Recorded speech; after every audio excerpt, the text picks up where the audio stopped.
Have you ever had one of those days where you swear you're going to draw?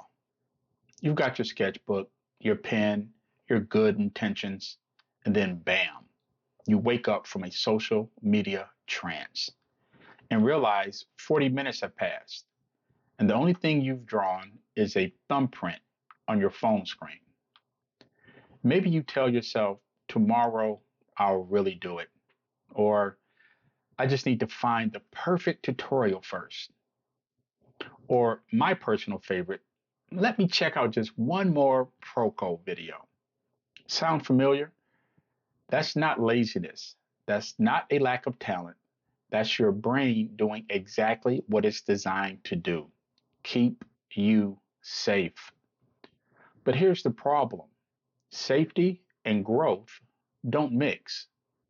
If you want to learn how to draw, you need to recognize when your brain is putting up safety roadblocks. And I'll show you how to spot them before they drag you back into distraction. By the end of this video, you'll not only understand why this happens, but you'll have a practical exercise you can do right now to flip the script and actually sit down and draw. No fancy supplies needed, just a pen, some paper, and 5 minutes. Hey, I'm Mike, the absolute beginner artist. For 37 years, I failed at teaching myself how to draw. I've bought the sketchbooks, quit, restart, quit again, you name it. I've done it. I used to think I was broken. Like maybe some people were just born artists and others weren't. I'd watch speed drawing videos on YouTube and think, well, I'll never be able to do that.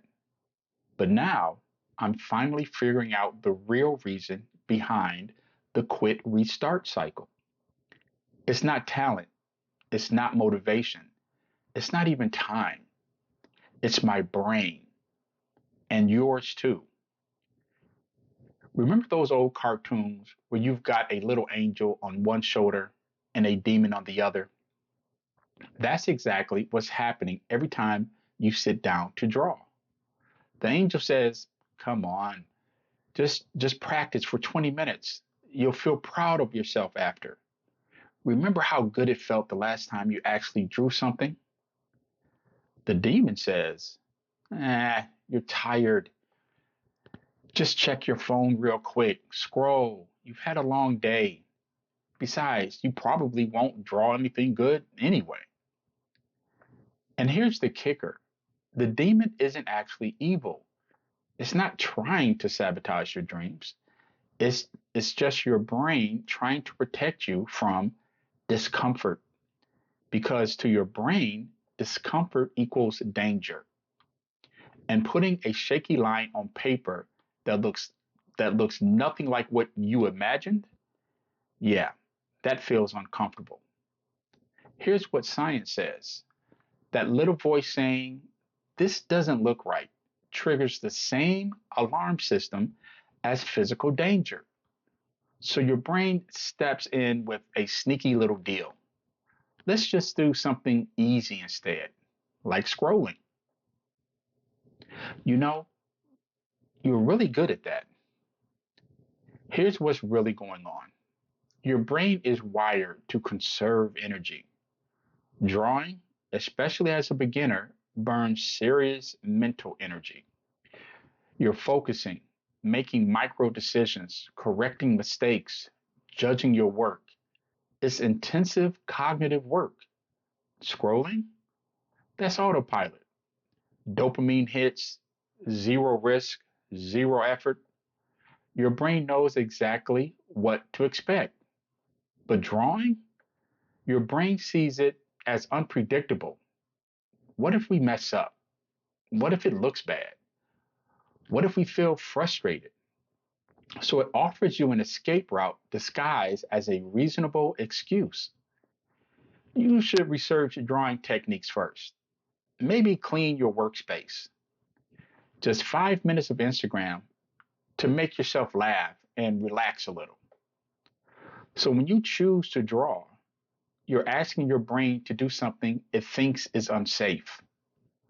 Leave the predictable comfort zone. That's why you feel that tug of war between wanting to draw and wanting to avoid it. The resistance isn't weakness, it's biology. Here's the good news: the very moment you notice the demon whispering excuses, you've already won half the battle.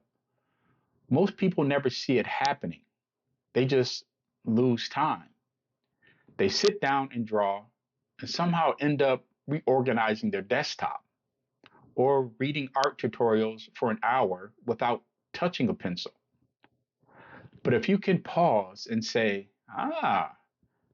my brain is trying to keep me safe right now, you create a space to make a conscious choice.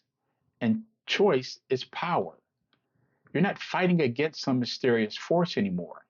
You're just dealing with a predictable brain pattern that every single artist has faced.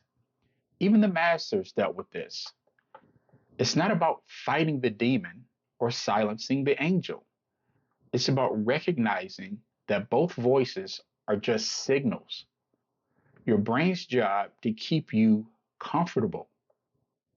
Your job as an artist is to gently ignore that advice and then deciding, do I want comfort now or growth later?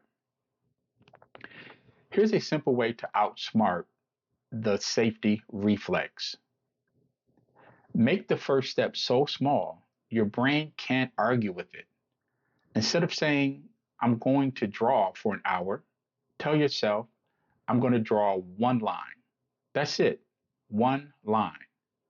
Your brain can't panic over that. It's like telling your brain, we're just going to walk to the mailbox, when really you're planning a whole workout. But I want to give you something even more specific. There's this exercise called ghosted lines that's perfect for this. You literally just need lined notebook paper, a pen, and 5 minutes. Here's how it works. First, you set a timer for 5 minutes. That's it. Then you create simple practice columns on your lined notebook paper and place dots where the lines intersect. The magic happens in what's called ghosting. You hover your pen above the paper and practice the motion before actually drawing the line. Then you draw one smooth line connecting two dots. That's it. Repeat until the timer goes off. Once the pen touches paper, momentum takes over. Suddenly, one line turns into 5 minutes of actual practice, then maybe 15, then maybe the full session you hope for. But even if it doesn't, guess what? You still beat the safety trap. You still practiced. You still grew. I can't tell you how many times I've lost whole evenings to this pattern. I sit down with every intention to draw. My desk clean, my supplies ready, my motivation high. Then think, let me just check something on YouTube real quick. 45 minutes later, I'm deep in cat and dog videos, my sketchbook untouched, feeling like a failure. I used to think I lacked discipline, that I wasn't serious about art.